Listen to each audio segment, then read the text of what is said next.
Hello, everybody, and welcome to another fantastic episode of Truth Wanted. I'm your host, Objectively Dan. This is the call-in show where we ask what people believe in, why.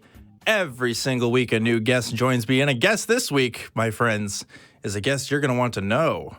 This is Andy Fellows from Andy the Fellows YouTube channel, who has a really, really interesting story. And I'm just really excited to have him on, and I think you guys will be excited to talk to him as well. Andy, welcome to Truth Wanted. Thank you. Thanks for having me. Yes. So, Andy, I think you would agree with me in the description of you are an ex-cult member, right? Yeah, I think we can say that. Yeah. Would you say that? Okay. A follower of what some would call a New Age cult, right? I guess is the best descriptor. So kind of tell us more about like what was that organization or even was it an organization? Like what was that ideology and like, you know, who is this person that you talk about in your videos all the time, right? Yeah, so the kind of headline is an online New Age cult, but it's also there's like an in-person component too because there's workshops and all that kind of thing. In a sense, it's kind of run like a business, in like your kind of motivational speaker, kind of like self-helpy guru kind of a situation. But the content that's taught by the leader, Teal Swan, is it goes from the more wooey stuff into some kind of mental health stuff, into like I think it kind of treads. It treads in a lot of different areas. It goes well beyond what I would say would be the jurisdiction of your average kind of spiritual teacher, if that makes sense. Mm-hmm. Yeah. So you know, like I use the term cult, and I don't use that word lightly. Every time that word comes up, we always talk about really what we mean when we say that. And the reason why I say it is because that's a word that I've seen you use when describing kind of Teal Swan or teachings. And of course, you know, there's spiritual teachers out there. There's churches out there. There's you know, meditation groups out there that I definitely wouldn't call cults. But, you know, under your understanding and honestly, my understanding as far as what I understand from the group, like we would use that word. Like, why would you call this organization in particular a cult? What do you think that it meets that criteria? Well, it does tick a lot of boxes as far as I'm concerned on Stephen Hassan's bite model. And I have been working on a fully cited analysis of the group based on that model. And what's the name of the group, by the way? I don't think we've said the name. So the leader's Teal Swan. I've referred to them as the Teal Swan cult, but they've also Teal Tribe is one thing that they've called themselves. Tealers. There's not really like a clear set name because really it's all about teal. And so the people that follow her, some of them call themselves Tealers, others don't necessarily identify that way, but behave in quite a similar way. So, yeah. Yeah, so because, you know, one thing about that I see a lot with kind of New Age groups is a lot of people take, you know, some things from this thing, some things from that thing, and they kind of make a syncretic sort of idea of their own place in reality and things like that. But you would say that, I don't know, maybe you would agree with this, that Teal's kind of teachings, they aren't as, you know, welcoming towards some other kinds of ideas, especially mainstream ideas with mental health, right? I think that's probably one of the bigger criticisms. Yeah, and Teal has, there's been numerous times, I believe, where she's been recorded saying things about the mental health field, essentially disparaging the mental health field and its effectiveness. And there was a piece that went out on the BBC recently, which talked a little bit about Teal's attitudes towards mental health and suicide and things like that. And that goes down a really dark path, obviously, when you start talking about things like that. And anyone who knows anything about cults knows how often the idea of suicide crops up. I would say that I don't think that she's encouraging people necessarily to kill themselves, but I worry that what we're looking at is an overconfidence and an irresponsibility with regards to the effects of her advice and her teachings, if that makes sense. Yeah.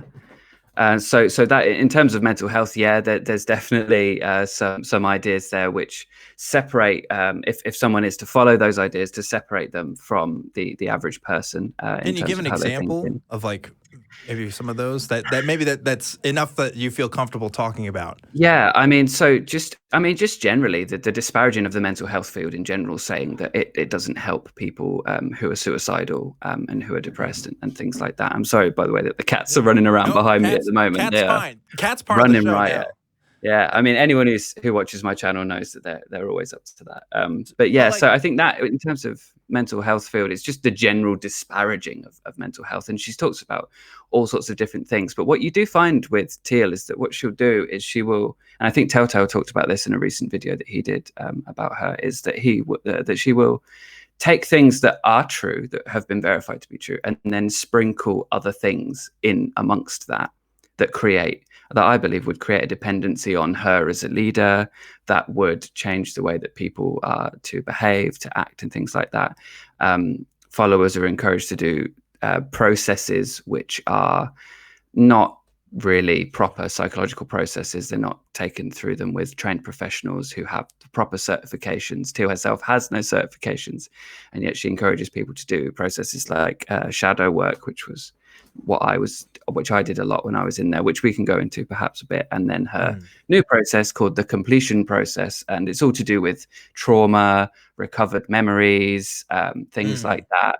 And anyone who's done a little bit of research into recovered memories and things like that knows it gets quite dubious quite quickly. Yeah, that recovered memory stuff, that's not a super new phenomenon. That's been around for a couple of decades now, especially, if you've ever looked into the satanic panic, for example, a lot of what That's intrinsically linked to Teal's story. So a lot of what those people were doing that were kind of sussing out the details from people's past, they were kind of using suggestive techniques to kind of basically implement false memories. It's kind of like if you've ever seen Making a Murderer, like when they talk about the kid in that case, the police kind of, when they questioned him, he ended up making up this story because the police were kind of suggesting what should have happened if this kid was involved, even though, it showed that he really wasn't too involved. But yeah, so that doesn't surprise me that a process like that exists. I do wonder what else, this group kind of does. And perhaps, if we have time, I'd love to go into that more. But first, I'd love it if you could just tell us exactly how did you find yourself kind of influenced by this organization? How did you cross paths and what was that experience like? Yeah, so for me, as with a lot of people who get into things like this, I was going through a bit of a tough moment in my life. I'd lost a close friend. Close friend passed away, and I was the first person I'd lost in my life, so I was grieving, didn't really know what to do with that. And so I ended up spending a lot of time watching videos, watching documentaries, things like that. I cleared out the History Channel's Ancient Aliens back catalogue and moved on to a channel called Spirit Science. And through that channel, which is very new agey and that kind of stuff, I found Teal. Yeah. And it was really through the idea of the law of attraction, which if anyone's familiar with that, they will know it. Very woo.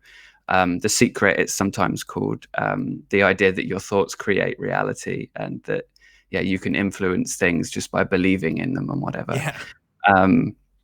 That kind of thing, and on like a universal level, rather than just believing in it and then acting on it and then doing something. The Secret is, to me, it's like, it is the essential New Age text. Like, I don't know a New Ager that doesn't reference that text in some form or fashion. You know what I mean? Like, I see it pop up everywhere.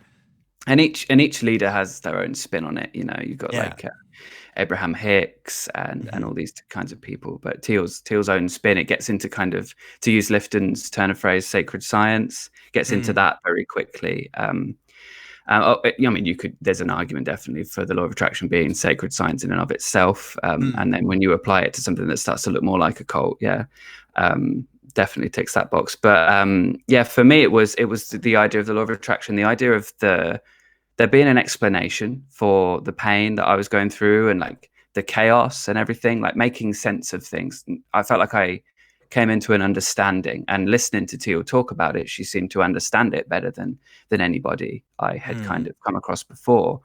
Because it's easy to understand something if you're or to seem like you're understanding something if you're kind of making the rules as you're going along. And that's what I believe she's doing. So what was an idea, like, what's an example of an idea that really appealed to you?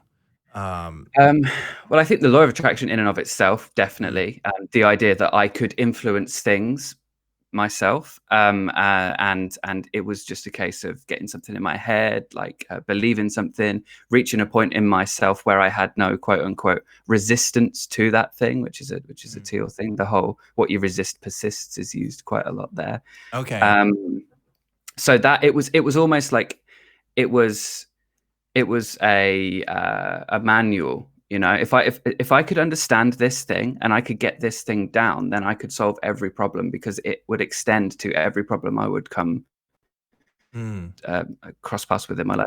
Every problem I came across. It's like a manual for life, right? It's like, hey, just follow the script here, and you'll get things done. If you've ever tried to train for a sales position, they'll tell you the same thing. It's like, look, just stick to the script. Don't iterate on this. You know, if you're really, really advanced, maybe you can do a thing or two, but otherwise stick to the script and you'll follow and you'll get life. And there's an appeal to that for sure, yeah, right? Yeah. And I would say the same of like, in the case of like conspiracy theories as well. I feel like a large part of the appeal of conspiracy theories is that they explain what is perhaps otherwise just chaos and people running riot and things that don't really make much sense in general. And I think for me, there was definitely an appeal to feeling like, yeah, okay, there's an answer here. There's something here that makes sense to me. You got really into Teal to the point where you were actually making videos for Teal, kind of, right? Like about kind of some of Teal's teachings, right? Yeah, I mean, you could say for Teal, we didn't really have any to and fro, no connection or anything between us. Yeah, we were only ever in the same room once, and we'd never really had a direct conversation. But in terms of in support of her teachings, in support of what she was doing, definitely. And you know, there was a point where I was trying to be a spiritual teacher myself, which is definitely something that I should have been doing at the time. It's a strange and vast. It's a strange portion of my life, and the way that those ideas penetrated into all the different ways that I went about things in my life. It got in really deep, and I was a different person. You know, when it comes to cults and things like that, the idea of a cult identity comes up quite a lot. The idea of you being someone else while you're into it, while you're invested in the ideology, the cult's map of reality, you know, the manual for life. The irony here being that the trailer video on Teal Swan's YouTube channel is actually titled Tutorial for Life. Which I think says a lot. Right. But says a lot about how she thinks of herself and her teachings for sure, right? Oh, there's a lot of that. She's got all sorts of names that she's given herself: transformational revolutionary, the spiritual catalyst, all these kinds of things. Oh my gosh. So you were kind of around this for a couple of years. And eventually, I mean, you found your way out. You're here talking to me about it, at least anyway, right? So like what was that process like? Like, how did that happen? Yeah, I mean, it was slow. It happened over a course of a couple of months. Really, it was that I was into the teachings, into the ideas so much that, hang on, could you get down, please? I was into the teachings so much that my whole kind of life had changed, and I'd started to make some bad decisions based on the law of attraction, based on these ideas and so on and so forth. And so things got progressively worse to the point where I just wasn't really able to support myself. I was living in a less than good situation. And I met at the time through a dating group associated with the group on Facebook. I met the person who would eventually become my spouse, who I'm now married to. And it was through talking to her that it started to unravel. I was very into it, as we've sort of talked about here, but she wasn't as into it. She was kind of into it, kind of not. And one of the things that happened quite a lot was that we would talk about the ideas, the Teal's teachings, the way that the law of attraction worked, and all this kind of stuff. And I'd try and explain it. And you know when you hear someone explain something and it makes total sense, and then you try and explain it again, and you just can't quite Right. Just can't quite make sense of it. And Oh it's yeah. something in the way that they said it was convincing, but maybe didn't make much sense. So then you try and reiterate it and it just doesn't come out. So Mhm. as I was trying to make sense of it and answer the questions, it kind of didn't stand up. And so that, and the fact that my life had got pretty bad through following this manual, and the fact that I started to see through Teal a little bit, and she started to say things and do things, and both me and my wife partner at the time, we would see things that were said and done, and kind of be a bit like, hang on a minute, what's that? If this person is who they say they are, why would they say something like that? Why would they feel the need to? Or it's almost like it kind of shatters the glass a little bit, because it's like, Yeah. this is Examining the like the straw consistency that a little broke bit. the. Yeah. Yeah. So one example of that, just quickly, is Teal used to run something with a ex-husband called Tea Time with Teal, which was like a little podcasty thing where they would sit down and talk about a given situation. And in one episode, I remember hearing Teal kind of make the assertion, something to the effect of, and please don't quote me on this, and by the way, those videos aren't available on the internet anymore; they've disappeared. But I remember something along the lines of Teal essentially saying that source perspective, and source is Teal's word for God, is basically hers. Like her point of view is basically in alignment or whatever with that of God, of source. And so she was right, because she knew what source perspective was, right? Right. And that, for both me and my partner now, it's like, hang on, what? Sorry, Yeah. what? Like, you're just saying that, and you're offering nothing to support that. And so that was one of those moments that it just started to fall down. And also, I mentioned shadow work and completion process. When I was involved in it, it was shadow work, which is this psychological process where you go deep down into your thinking and you pull out these core beliefs or whatever, and then you learn more about yourself, and that helps you to get better at attracting things using the law of attraction. It's this whole thing, right? But that had caused my mental health to deteriorate, and it was my partner suggesting maybe just take 2 weeks off from that and just see how you feel, because that might be what's causing you to feel bad. That suggestion, which I followed, started to help me to unravel. So it was a few things. It was, stopping that. It was seeing through the Teal thing. It was having these conversations where I realized the ideas didn't really stand up. Just a perfect sequence of events that led me to the point where I started to question it. Fast forward a few years, and I end up an atheist. But there was a long winding road to that point. But in terms of leaving Teal behind and everything, that was really how that happened. Yeah. So, and that's something that I find is pretty common in a lot of people's stories. We were talking about this a little bit before the show, that we're both atheists here, but like both did not start as atheists. Like, there were sequences of events that kind of led us to this road. But a lot of people who end up kind of taking in New Age beliefs into their personal kind of philosophies, I don't see a lot of them go the atheist path once they leave one. It seems like they kind of leave one and take another, or maybe leave that one and take another. And it's not too often that they kind of end up where we're at. Do you have any insight as to why something like that might be? Or, I mean, speaking for myself, I have seen a few people that have gone from New Age to like full-on Christianity. That's happened a few times, and I would hazard a guess that perhaps there's something in Christianity that the New Age couldn't quite provide, perhaps a structure, perhaps something that's a little bit more concrete in terms of, depending where you go, obviously, in terms of the ideology.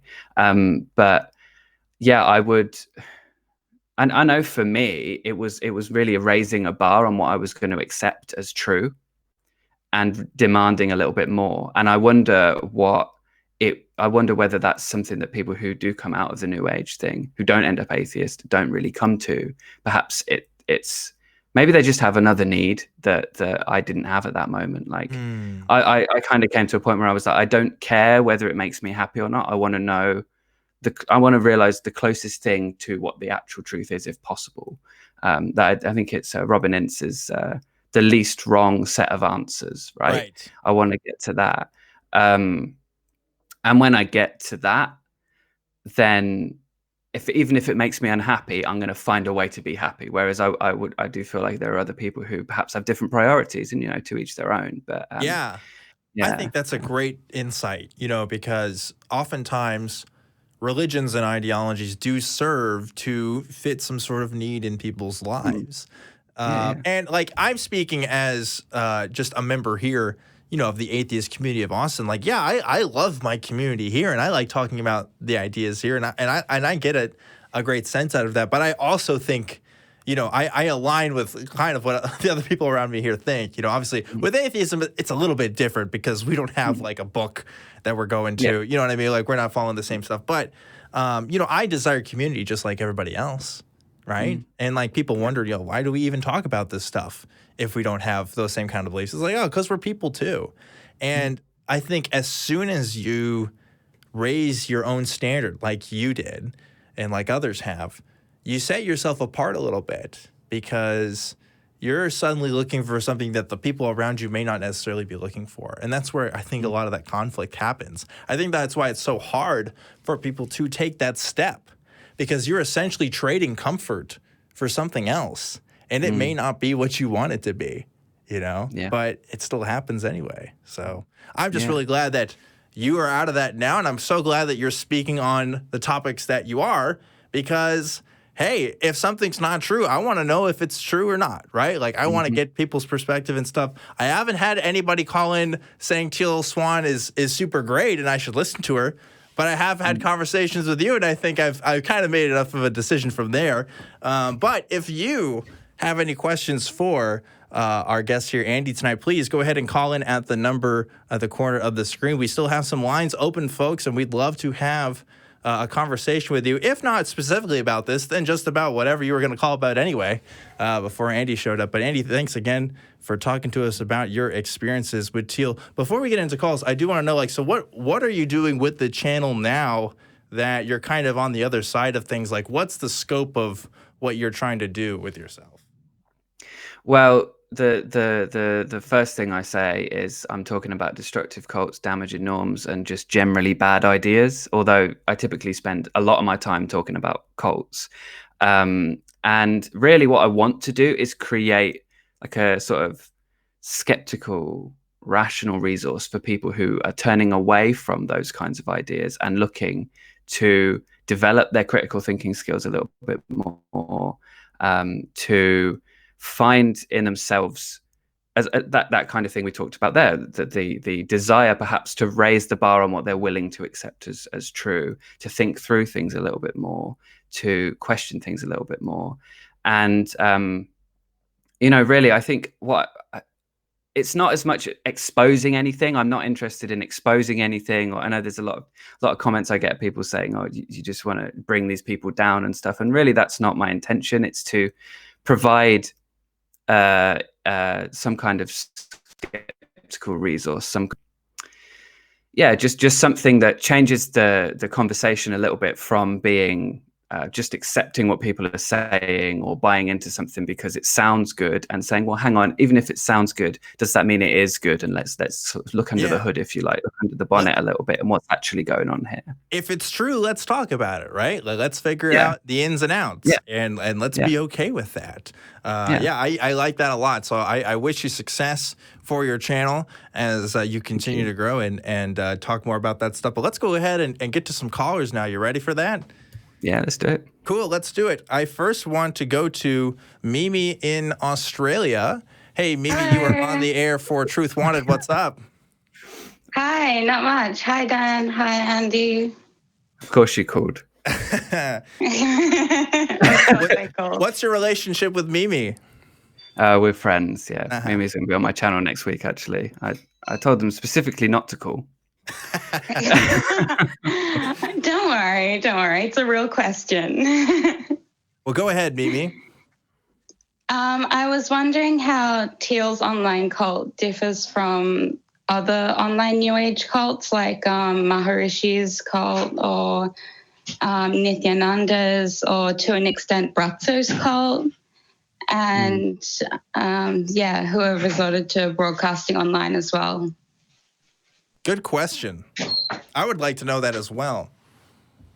Yeah, I can only speak to what I know and what I'm aware of. I think every cult is different. I think if it fits the model, then we can call it a cult. But each cult's going to have its own little thing, its own little thing it does, its own map of reality. You know, I think in the case of Teal, what we're talking about is much more of a new age idea, rather than some of the other groups that you mentioned there that build on different traditions. As anyone who's familiar with the New Age will know, what we're talking about here is something that is built out of lots of different traditions that are pulled together in what I would perhaps call a more superficial way, and sort of bound together and turned into something kind of like create your own religion, isn't it? Really, a lot of the New Age thing. Yeah, And so in the case of Teal, same thing. yeah, you you get get that. repackaged. Yeah. So yeah. I mean, we talked about this before again, but it is kind of a repackaging, right, of different kinds of ideas. There's nothing I've seen specifically from Teal. I mean, except maybe some of those processes that you were talking about. You know, maybe she has her own patented method there. But Yeah. but other places have methods too, right? Like maybe the details are different, but there's always a method to enlightenment. There's always some sort of step-by-step process to where you're going to get some results. Now, that's not to say that every, method out there isn't going to get you somewhere. I mean, I think if you pick up like a meditation practice, for example, you're probably going to get some results out of that. You may not be able to talk to God, but, maybe your life will improve in some sort of measurable way. I don't know enough about Teal's stuff to know like what's the end game there for some of those methods. Like what are you trying to achieve when you pick up Teal Swan's teachings and Teal Swan's methods? Like what's the end game there? A lot of it does kind of speak to sort of mental health issues or struggles in life, things being difficult and trying to overcome that. Really, the sell on the law of attraction in general is you can have what you want and you can live the life you want to live. And then obviously when we're looking at Teal's situation, we also have to consider the kinds of people that she has following her, the way that she speaks to those people. Some of the words Teal uses quite a lot, words like powerlessness, victimhood, things like that. And I think she's speaking to that. And she's also referred to her group as a psych ward. Yeah. Have I heard is it Moreau's Island or something like that as well in relation it was to... in the news, actually. Oh, really? Yeah. So there's a lot of concerning things in that regard. But I think also another thing that perhaps sets Teal's group apart from others is, like you mentioned, Dan, that these processes, there's like an element of perhaps a psychological or psychology cult, and then an element of a spiritual cult, and then an element of something that to some extent does run like a traditional sort of self-help guru business model kind of thing, all kind of hodgepodge together, But I do feel like the end game for a lot of people, like for me, speaking for myself, the end game for me was to make sense of things, to feel like I understood the world, to feel safe in the world, to feel like I could overcome the difficulties that I was facing in terms of my mental health, in terms of, the struggles that I was going through in my life at the time. Man, I think that's the goal for a lot of people, isn't it? When they kind of join a lot of these organizations, they want to get answers. I know I certainly did when I was a part of the various Christian organizations that I served in. And like we were talking about before, it's a natural human need to kind of figure this stuff out. And I think if you sell your ideas like, hey, we're taking the good parts out of all this other stuff and putting it into one thing, because I think a lot of people would agree with the statement there's some truth in a lot of religions. There's some good ideas in some religions, right? Like it's and for some people, they're going to say they don't want to throw everything out, right? They want to keep some stuff. I'd rather try to take the most true stuff out of that equation, whether or not it makes me feel good. But regardless, some people, that's not really their aims, and if they get caught up in that stuff. And I also think there's very intelligent people that get caught up in a lot of this stuff. I think there's a grave misconception that happens when we put this idea that people who are easily suggestible can fall into cults or into ideologies like this, and that's definitely not true. And I think you would probably speak to this too. I'm sure you've talked to several people that you know that you would consider very smart that still believe this stuff just as much as you did at the time, right? Mm-hmm. Yeah. I personally, I don't know if that was to Andy or to me. Well, both of you guys, I guess. Oh, I got both of you on here, yeah. I've known a lot of smart people, like, with full degrees and, like, really, I don't know, looked up to careers, I guess. Mm-hmm. You would say, that have easily just like that fallen into it, and it's really sad, honestly. Mm-hmm. Yeah. I mean, it's not. I mean, Hassan talks about this a bit as well, because there's a misconception about cults, isn't there, that you have to be gullible or stupid to get pulled into something like that. But that's just not the case. Like, it's anyone can get pulled into it. And I mean, there's a whole thing with a group in started in Australia that I'm sure you're familiar with, Mimi, Universal Medicine. Oh yeah. And there's a lot of people there that are involved in that group that are like fully educated people, like really like doctors and things like that, that you would think, no way they're going to get pulled into it, but people do. It's again, like we kind of said, I feel like to some extent maybe it's speaking to a need that people have, but at the same time, like Hassan talks about, all that really needs to be happening is that you're going through a change in your life, small, big, whatever it is, and someone comes to you at that moment, or you find in the case of what I went through, you find a video on the internet, and that's the start of it. And this is why I even want to talk about this kind of stuff on this show, because I personally just hate the exploitation of vulnerable people, especially people who are going through some sort of emotional change in their life, and then they're sold something that's going to promise to give them all the answers. Whether that's a cult, whether that's a multi-level marketing scheme, sometimes those two are not different. But whatever it is, like I want to expose that as much as possible. I want to be able to show people and give people the tools, like, hey, look, this may sound really appealing, but you got to look at X, Y, and Z. And I know that's hard work, and I know that takes some time, and I know that's not always what we want to hear, but you got to, or else you end up in a place you don't want to be. So, and if you already believe it, it can be like pretty jarring to see all the evidence and be like, oh, this thing I believed isn't actually what I thought it was. Yeah, I agree. Well, Mimi, thanks so much for calling into the show today. Thanks for giving Andy a bit of a surprise there. I'm sure, despite the look on his face, I think you can tell he really appreciates it. So I thought I was going to talk shit about him, but no. Well, thanks for having me. Thanks again, Mimi. Really appreciate it. So yeah. I wish I could go back to, I don't know, some people in my old community I've had conversations with and stuff, but it is hard. I feel like it's different talking to people who I used to run with in my circles, and it's like I don't have the same relationship with those kinds of people. Do you share the same kind of feelings? Like, can you not relate to the people you knew in the same way, or do you get along just fine? Well, I grew up around different kinds of ideas like this. I have Jehovah's Witnesses in the family. I've also got people who believe in the law of attraction in the family. So I'm around it enough to be able to have a dialogue with people and not fall out about it. Not always in the case of Jehovah's Witness family members, but that's a whole other thing. But I, in terms of the people that I met who are still into it, in the case of like following Teal, I don't know very many people now that I used to know at the time who are still involved in it. Many people have left, and a lot of them probably just wouldn't want to talk to me. I've now put myself on a side of the fence now in talking about Teal. I can be considered a hater or an anti-Tealer or whatever it is that the term that they're using now. And so a lot of them don't want to talk, and they just assume I'm all sorts of things, They You're a doubter. You're a dissident. Yeah. You don't agree with them anymore, and now you can't. You're shunned in almost a way. Yeah. And that's pretty common.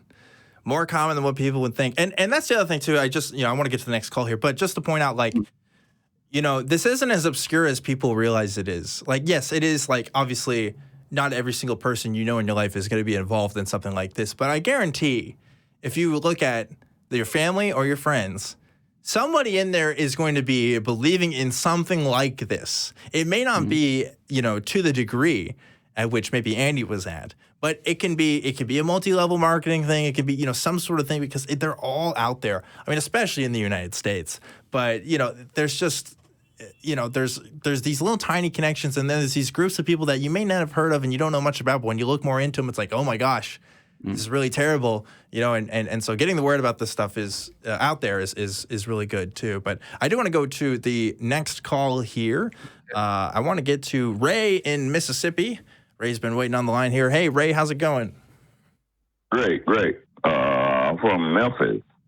From Memphis. Okay, the call screeners have put Mississippi, but no, Memphis, Tennessee. Memphis, Tennessee. All right, Ray. Well, what's going on? How could we help you today?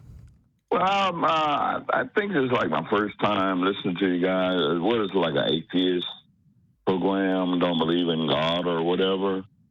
Well, this is a show produced by the Atheist. Anything, really, actually. Yeah, this is a show produced by the Atheist Community of Austin. And I happen to be an atheist, although I don't necessarily characterize this show as an atheist show. I've certainly had theist co-hosts and other kinds of persuasions, but predominantly we do talk about atheism quite a bit. Yeah, I'm not into all that typing and all those. I'm not into none of that. Putting badges on people. I just know we live. We try to be, the people that we are. Of the Most High, and that's it.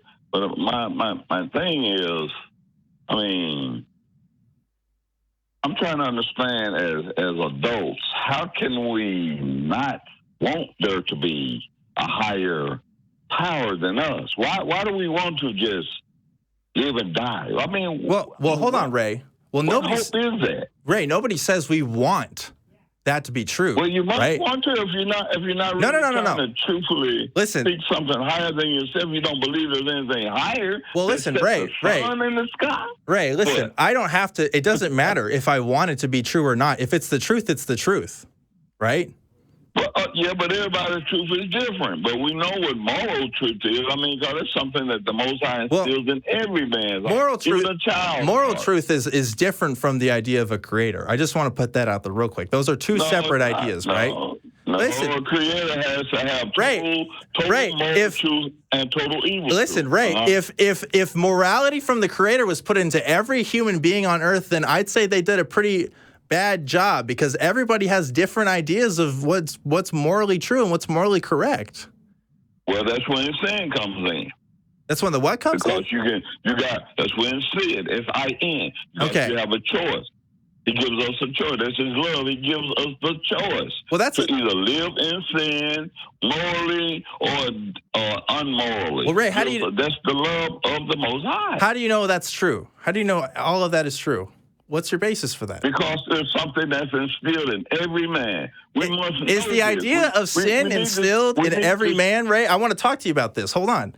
You said the idea of sin is in every man. Probability. If you talk to Ray, you can't. Ray, listen. Ray, I got to put you on hold, bud. Listen, I'm sorry. I know you want to talk. You're excited to talk, but you got to let the flow of conversation happen a little bit, okay? So I'm going to put you back on. And I want to ask you a question. If we go to the Aborigines right now in Australia, or if we take some sort of native tribe that hasn't had contact with Christianity, are they going to say that they have the same concept of sin as we do? Go ahead, Ray. It doesn't even matter. What do you mean? It doesn't matter because it doesn't even matter what their concept is. They know there's something higher than them. They know they didn't create themselves. They didn't set the sun in the sky. Something set the sun in the sky. Right. Nobody said that we put the sun in the sky. Right. I'm not saying that. Well, who did it? Ray, how do they know though? How have they arrived at that knowing? How do they know? Who did it? It had to be a higher being. It doesn't. Why is it a who? Who says it has to be a who? Well, what then? What? Let's say what or it.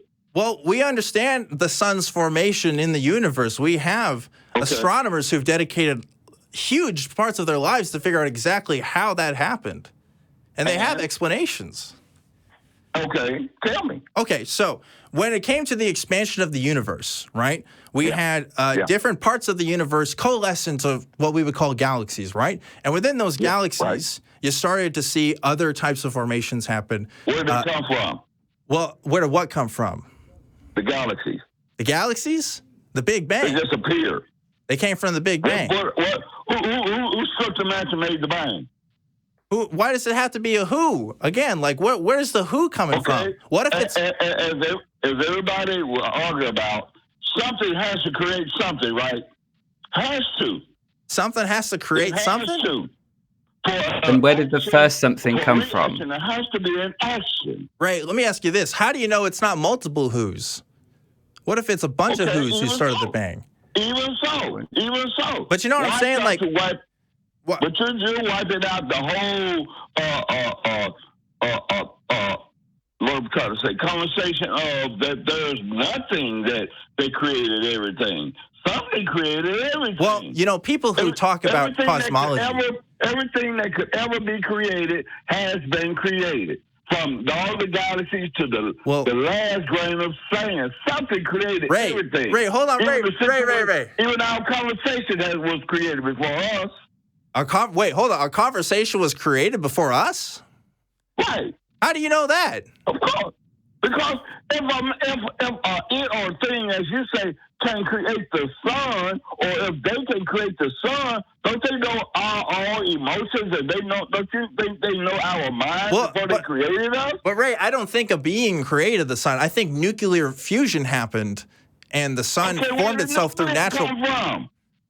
I think it formed itself through natural processes. Where did natural come from? Well, look, if you want to, you can't build a house without a tree. Let's look at so your criticism is right. Something has to create something, right? Like there's always going to be a something, right? You can't build a house without wood. Okay, yeah, and so I'll give you this. What started before the Big Bang, or what scientists have called the Big Bang, or even the epoch of the Planck time during the Big Bang, I can't tell you. I don't know the specifics, and there's lots of people that don't. But here's the thing, Ray. Ray, you gotta let me finish. That's the beauty of it. Ray, you gotta let me finish, brother. This is my show, brother. You gotta let me finish, okay? Okay, right. Listen, I don't come to the conclusion that therefore the God of Christianity, or any God of that matter, is the creator. I have no way to get from point A to point B. Yeah, you do. So if you can show me a way where I can get to point A to point B, I'd be happy to hear it. Your common sense that God gave even a baby. First of all, a baby the common sense to cry for milk when he's hungry. But that's just instinct, Ray. That's natural processes. Don't you agree? I mean, there are people born without those instincts. Birds have instinct. Can I jump in a sec, right? Yeah, let's let Andy come in here. Okay. So I was born in the UK, Ray. I was born in the UK, and it's a very different country with regards to Christianity than the States is. Right. I'm just talking about the creator. I'm not. Yeah. I know. Just bear with me. He's just giving some context. Bear with me, Ray, because just see where I'm going with this. So I was born. I wasn't born into someone telling me what religion is, what religion is true, whether there's a God or not. Ray, please don't interrupt my guest, please. Bear with me, because when I was growing up, I never had a sense that there was a God. There was nothing in me that said there was a God. In fact, and I know there's been some dispute about whether you were 2 or 3 years old. Right, you're the one that's saying that everybody knows, right? How would you know what I had when I was a baby?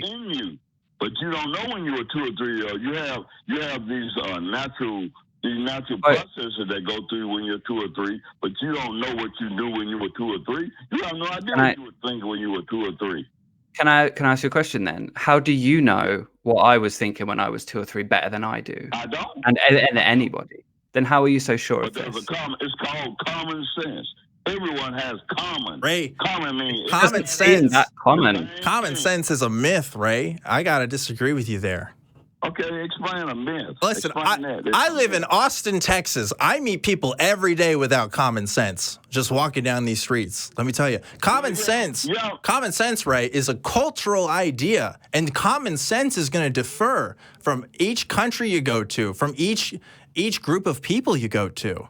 Right? If you go to China, it's just common sense that Tai Chi is really good for you and that everybody should be doing it. That's not a belief that we hold here.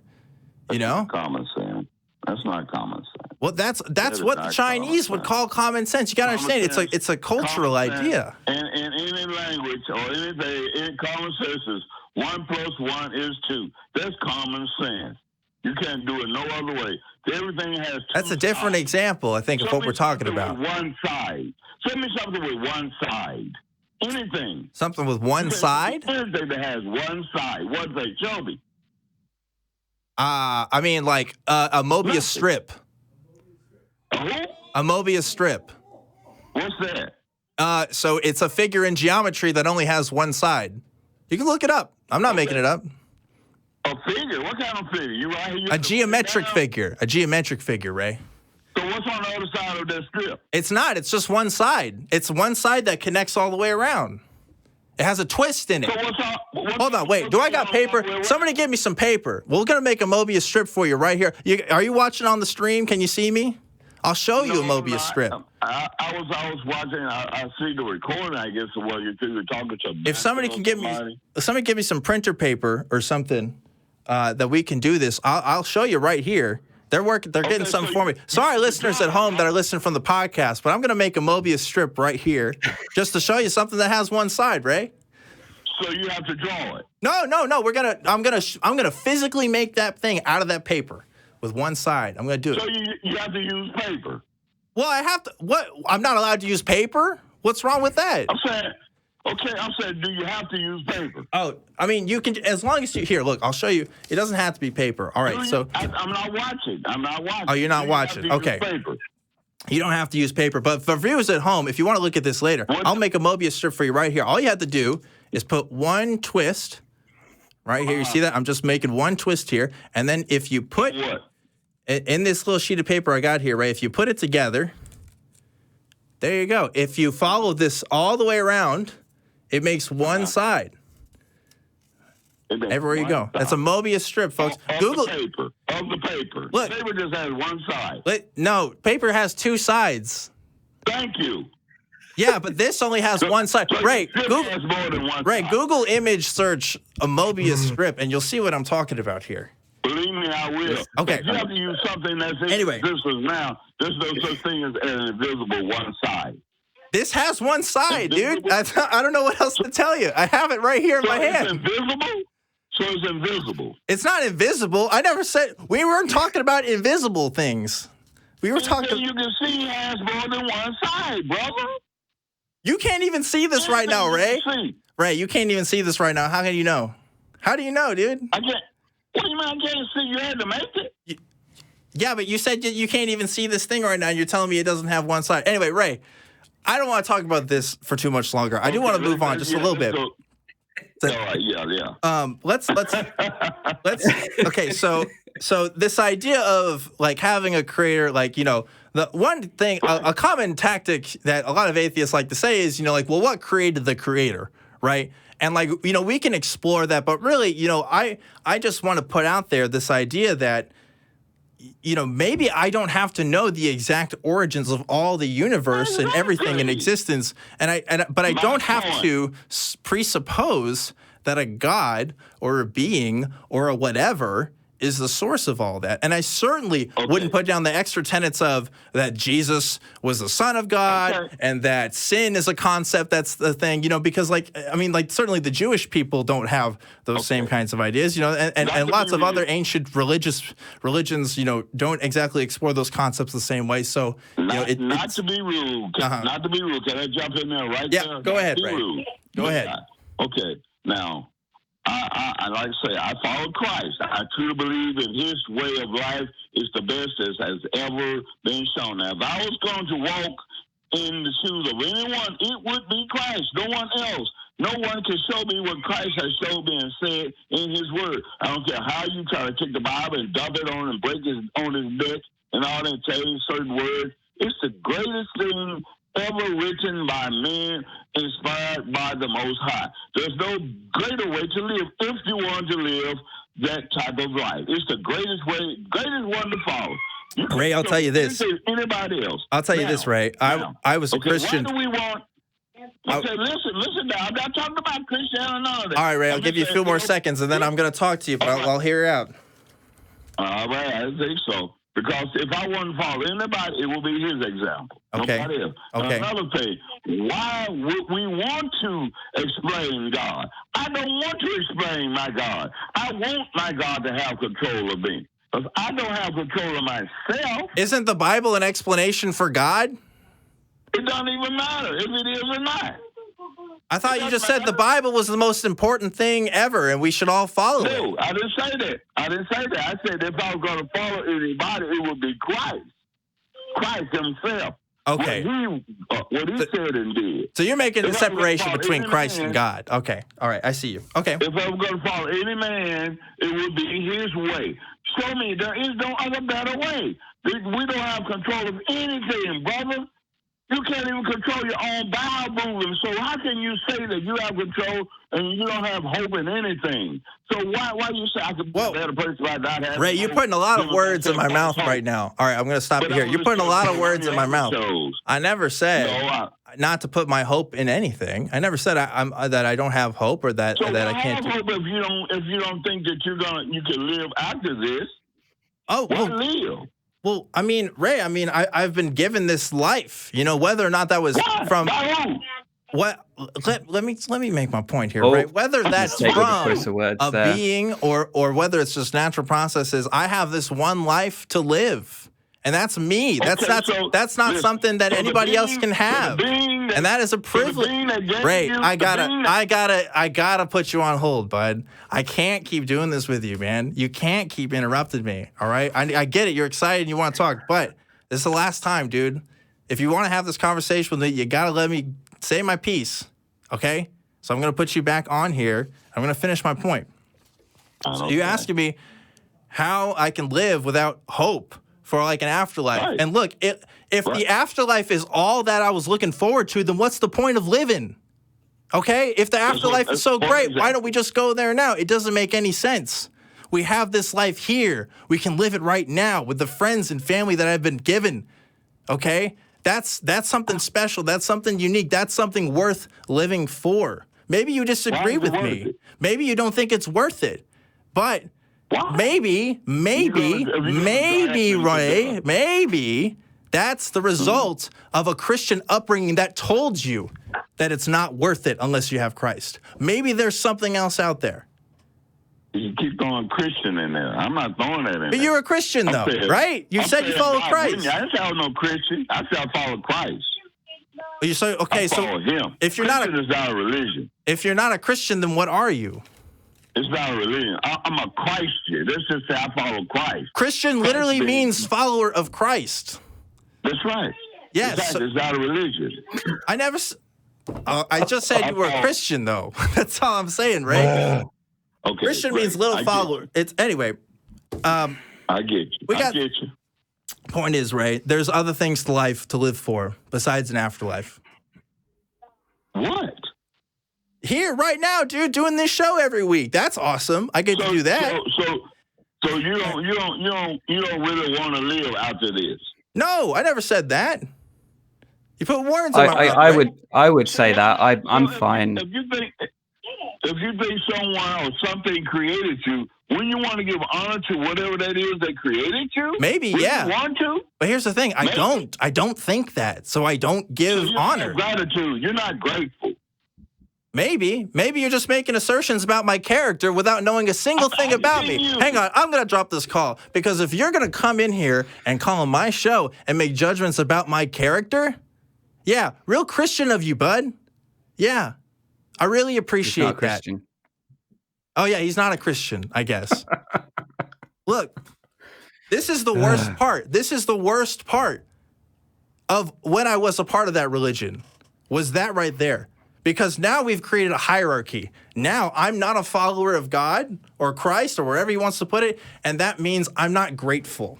Okay, that means there's something wrong with me, and I don't appreciate that. I'm done with that. Okay, if people want to come in and talk to me and judge my character after they get to know me, that's fine. But you don't know me, dude. And I guarantee there's lots of people out there who would love to have a conversation with you, Ray, about their thoughts and feelings about the universe. But if you're just going to ram your own thoughts in there without any consideration for other people's ideas, you're not going to get very far with people. That's all I got to say about that. So anyway, what did you think of that, Andy? I didn't really want to jump in. I felt like you had that handled. Also, what would I add? It was going around in circles. I really wish that Ray would have let you talk, to be honest. But yeah, I don't know. This whole thing about an afterlife being so great, I'm kind of fine with not having one. Like, if this is the only life I get and that's that, fine.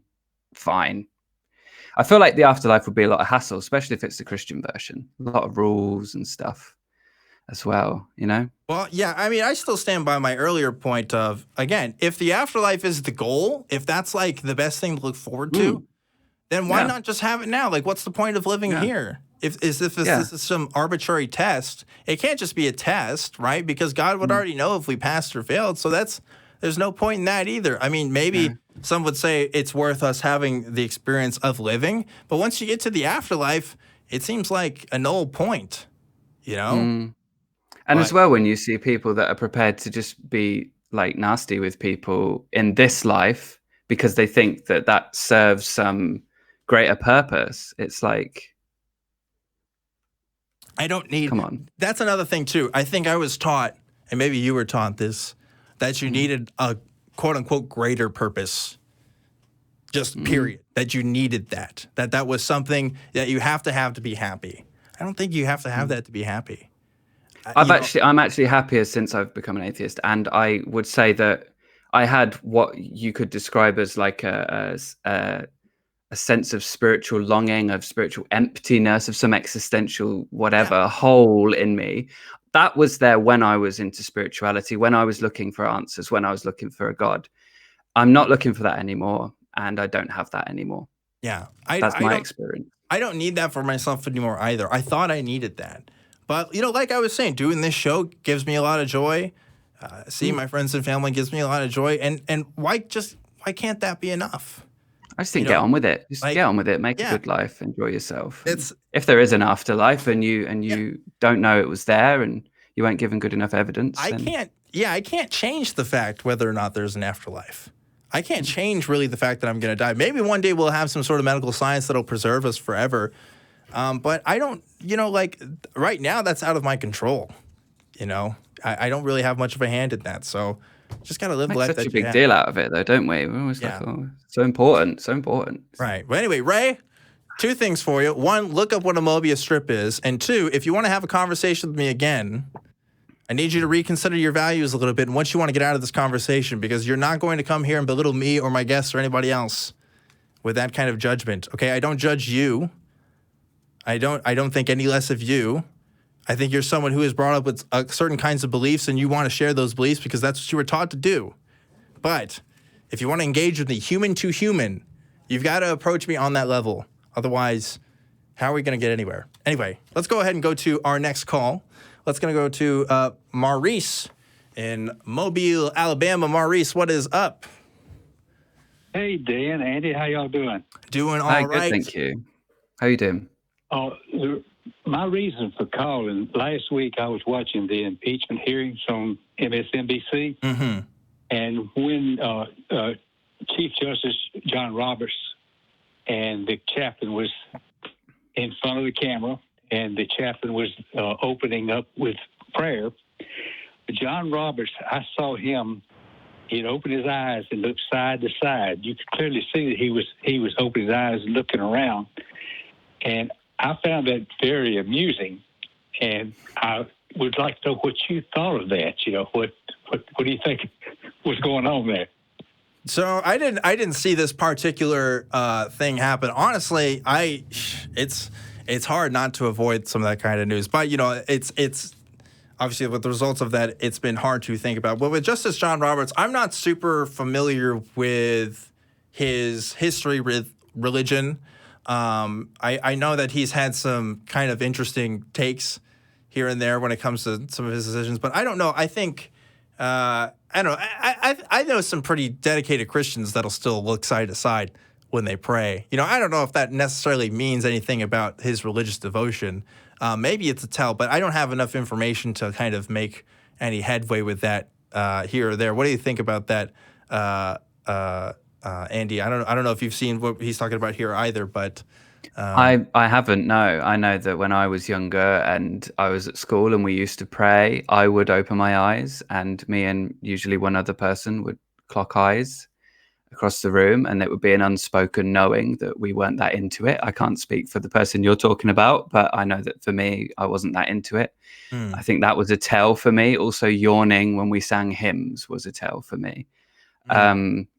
But yeah, no, I don't know. I don't know this, but I think it's easy to make judgments perhaps and jump to conclusions. But you want to hear the person out really on what they're thinking. It's definitely an amusing sight, I imagine, although I've not seen it either. Yeah, I mean, people approach prayer differently. Some people take it as this very serious dedication to this thing in a moment, and some people just take it as kind of a communal practice, And so if you're doing that kind of every week or every other day, 1-2 skip a few with your prayers, it's not going to be as big of a deal, right? I used to work at a Christian camp, and so I was literally teaching the Bible 6 days a week.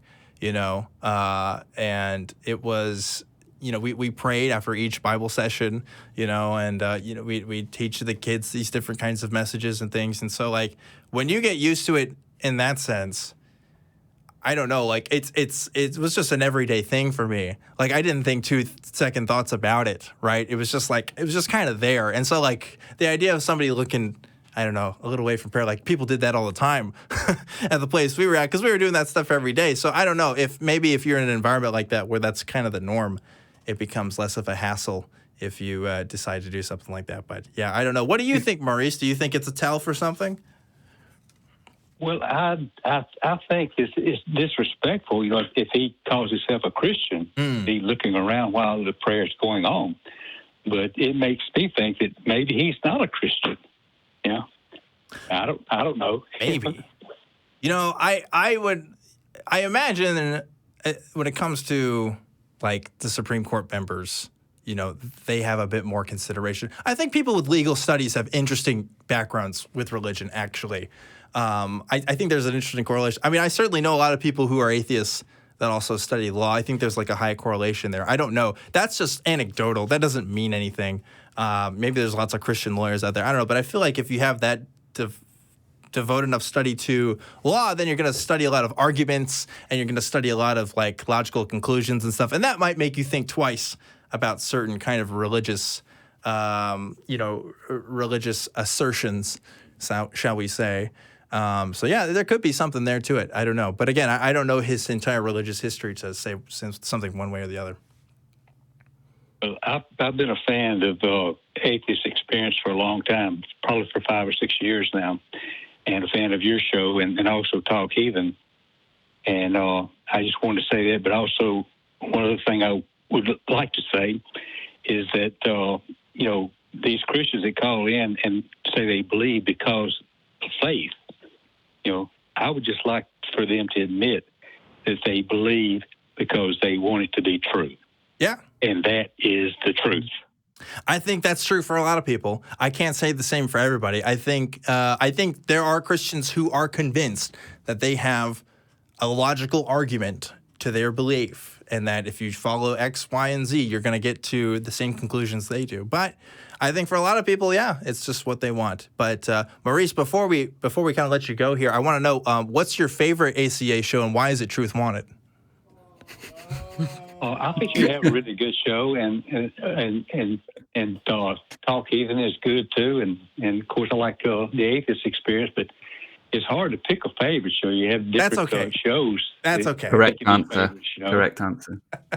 Yeah, that is a good answer. Well, I appreciate your honesty there, Maurice. Of course, I love all the other productions here at the ACA, and the crew in the back has given me a huge kind of. And I missed there we go. Oh, we got sound effects on this show now. By the way, I don't know if for those of you who haven't been tuning in lately, we got some sound effects, and they might do that from time to time. Anyway, Maurice, you were saying.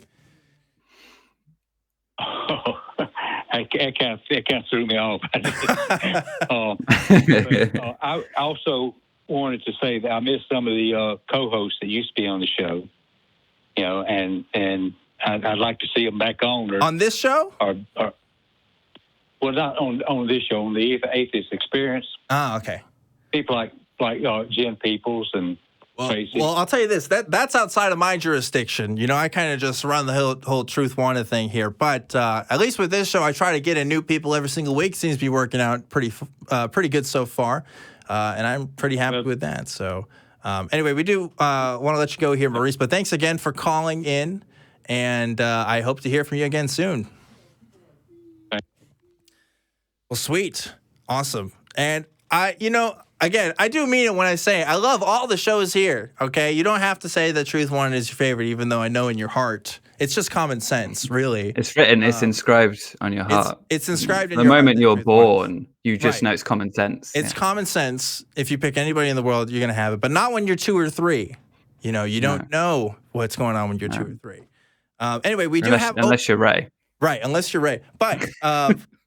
kidding aside, we do have open lines right now for Truth Wanted. So if anybody wants to call in and talk to Andy and I as we do keep going for another 25 minutes or so, maybe shorter, maybe we'll see who gets to call in. But yeah, the lines are open. Go ahead and call the number at the corner of the screen there. If you, want to go ahead and have a chat with us. We are talking about New Age predicaments, why common sense isn't everybody with God and all kinds of stuff. Man, I didn't expect that, to be honest with you. That was we get those kinds of calls every once in a while, but sometimes I don't know. It's just you can't win with some people. Some people say what they want to say. It hit a point where I would be reluctant to call it a conversation. It just kind of just went round and round and round, and and it's a shame, isn't it? Because you would want to move on after a certain point's been made, but then I would wonder if any points were made. Yeah, I want to know if the person who talks to me is honest enough to consider their points of view, and that's a hard thing to gauge sometimes. Sometimes it's kind of easy. Sometimes it's not. Sometimes people act in bad faith, and you don't realize that until you actually, start talking to them and kind of break down what they're saying and figure that kind of stuff out. But I do want to know, when you were in your religious community and you were talking to folks, how did you figure out? I mean, obviously there was varying degrees of who bought into it and who didn't. Like when the skepticism was hitting for you, were you kind of figuring out when other people were skeptics too? Like, did those kind of conversations happen? Were you picking at people, or was it just kind of leaving everybody alone and kind of you doing your own thing? I think by that point, I had kind of taken a step back from it, because a lot of the conversations, a lot of the interactions and stuff were taking place in a Facebook group, which was actually taken down during the BBC's investigation of the situation. Yeah. Nice. I mean, I have mixed feelings about that, because to some extent I kind of want it where I can see it if I'm talking about it and stuff. But then at the same time, it is a good thing that some of the stuff that was going on there perhaps, isn't going on. But so when I was involved in the whole thing, I would post in the group a lot. I would be there quite a lot. I would talk to people privately. But as I started to doubt, as I started to question Teal and the things that I was believing, I did start to take a step back, and so I wasn't as involved with the whole community, as it were. Real quick, I just want to say we got about 5 people on the line now since I made that call to action. So, folks, we're about to get full here with the lines up. There's a 6th person now. I don't know if we're going to get to everybody before the end, because we are kind of at the tail end of the show here. We're wrap things up, but I want to get to as many people as I can. So we're going to try to rapid fire some of this stuff in a little bit here. Are you ready to kind of go ahead and take a next call here? Yeah, let's do it. Okay, cool. All right, I want to go ahead first to Lynn calling from Michigan. Hey, Lynn, what's up? Hi. I just want to, since we don't have a lot of time, just suggest a book, The Illusion of God's Presence by John C. Wathy.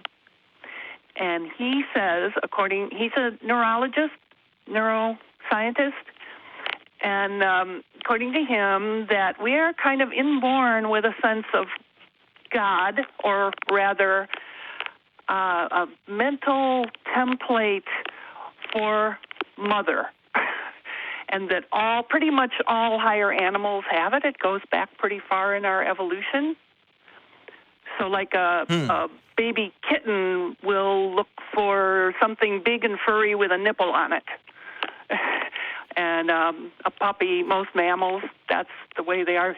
But for humans, because we're born so undeveloped and so helpless that we need a mother or a mother substitute to survive. And it goes both ways. When adults see babies, we want to take care of them. Mm-hmm. Yeah. Yeah, I could definitely see that being the case. I feel like, when we're talking about the idea of the presence of God, it's almost a unifying force. It's almost like a universal consciousness that we all kind of tap into when the preacher's up at the stand and he's kind of invoking the presence of God, like he's wanting to invoke a sense of community, a sense of sameness. More than that, yeah. This often happens when we feel really down and really helpless, in trouble. That people say, well, I experienced God when I was, I was in the gutter and I was on drugs and, or I was just having a terrible time. And then I experienced this warmth and caring person of God. That was the drugs. Yeah. No, not necessarily. This happens to people who are not on drugs. That's true. People that are, climbing mountains but that's oxytocin, though, if it's climbing mountains. Well, that's part of it, but it's even more than that. It's like we have this,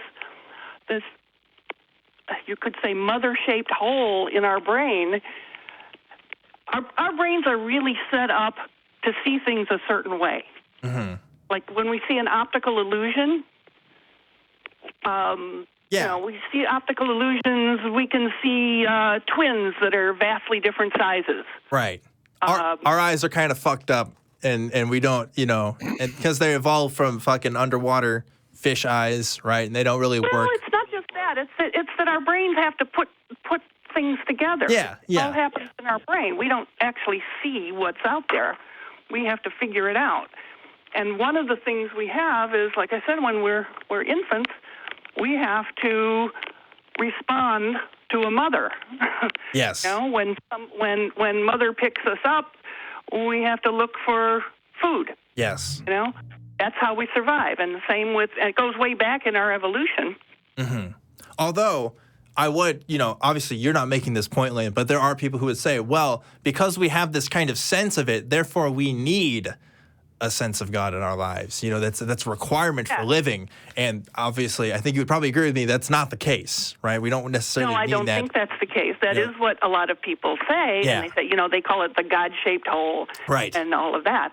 But we can fulfill it. So. Yeah, we can definitely fulfill that in other ways. One way is, like I talk about pretty often, is community. Atheist Community of Austin is a great way of filling that for me, because I really like those kinds of communities, but also just, finding life-fulfilling activities. I mean, if gardening is what gets you through the day, then by golly, be the best gardener this world has ever seen. Like, go live out your life and do your thing, and that's enough for me. But anyway, I do have a full line of callers just waiting to talk to me now, and I want to get to every single one. So that means I'm going to have to let you go now, Lynn, but thank you so much for calling in. Thanks for calling, Lynn. I'll check the book out, I think. Thank you. Yes. That book again is The Illusion of God's Presence, is what Lynn was talking about. So those of you who are interested in reading more about what she was talking about, go ahead and look at that. Normally, this would be the time, Andy, when I'd ask you for comments on what you thought about that call, but I want to go ahead and go to the next call, if that's okay with you, because we got so many people. Let's go. I want to go ahead and go to Mark here, who's calling from the Northwest U.S. Hey, Mark, how's it going? Good. How are you guys? Going okay. Going okay. How can we help you? Well, I just wanted to call, let Ray know that I don't believe in any sort of a higher power, but I've got stage 4 COPD, and supposedly I'll be dead soon. I keep living longer than they think, but I'm not worried about being dead. The act of dying kind of sucks. So yes, I live every day, and I get up, and if I'm feeling pretty good, it's a good day. Yeah, so, that's. I mean, you don't need to have some sort of a belief in anything other out there or an afterlife to be pretty happy and do the right thing with other people. So. Yeah, I think the sense of having a higher purpose is good in some ways, but also like I can't help but feel that there's almost a narcissism to it, just a little bit. It's like really the universe conformed in such a way that you had to have a special role in it. You of all 7 billion people currently living on this earth, that you just are just something else out of all of it. Not to say that people aren't special, right? Or aren't worth celebrating, but like, yeah, like we all kind of go through the motions of like existential crisis. Like that's kind of a normal human thing. And we're just trying our best. I think that's just everybody's way of going about it, right? Yeah, that's how it works for me. I've got my big circle of friends, and, I just try to do the best with what I got left. So. Yeah, absolutely. Well, Mark, thanks again for giving me those comments on that specific call, and I appreciate you calling in. Yeah, Andy, please feel free to talk. I want to. I just listening to the conversation. I don't know what else to add. It is. Yeah. Yeah. And sometimes I do the same thing. Even like I will just let the co-host talk and I'll just listen, and it's just nice. Yeah. But it's really good. I have a special caller here who's calling in. It is Shannon Q calling from God knows where, Canada. Hey, Shannon. What's going on? Narnia. Hey, Shannon. How's it going? I don't think they put maps don't write where you live. Like it's just it's not a thing yet to most cartographers. I think it's unknown. Absolutely true. Yeah, they're still working off an imaginary place in an imaginary time zone that no one understands. Yeah, they might as well be working off of the maps of Magellan when it comes to where you're at. I think so. Anyway, Shannon Q, previous co-host of the show and host of the Shannon Q channel. If you haven't seen it yet, go check it out. She's pretty awesome. Shannon, what's going on? Oh, Shannon, hello. Are you there? Shannon, no, please come. Hear me? Oh, there she goes. No, can you hear me? Yeah. Oh, okay. I'm sorry. Narnia is having some internet trouble, I guess. But. I'm on my cell phone. I'm used to sitting at a computer in front of a computer, so this is odd for me. I'm on my cell phone with a headset in, so I'm sorry if my sound quality is not great. You can hear me okay now? Yes, I can hear you just fine. Just fine. Good, yeah. Awesome. One, I'm so psyched Andy's here. I love Andy. I'm pumped. He's like the best. You're Isn't okay he? too, Dan. I guess. Okay, but I'll take it. I love Andy. I think Andy's awesome.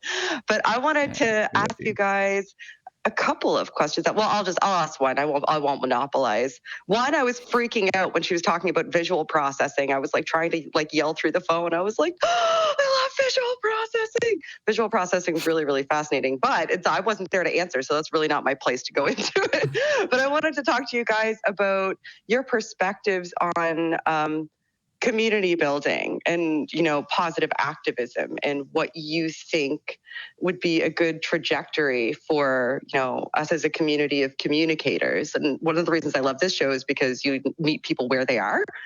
And I think that that's an important step in, understanding people's perspective. And I know both of you, Andy works pretty heavily in cult people who are cult indoctrinated. So I think that you guys might have different perspectives on approach. So I'm interested to hear where you guys are similar and where you might differ. That's a really great question, Shannon. I want to let Andy go ahead and give his answer first.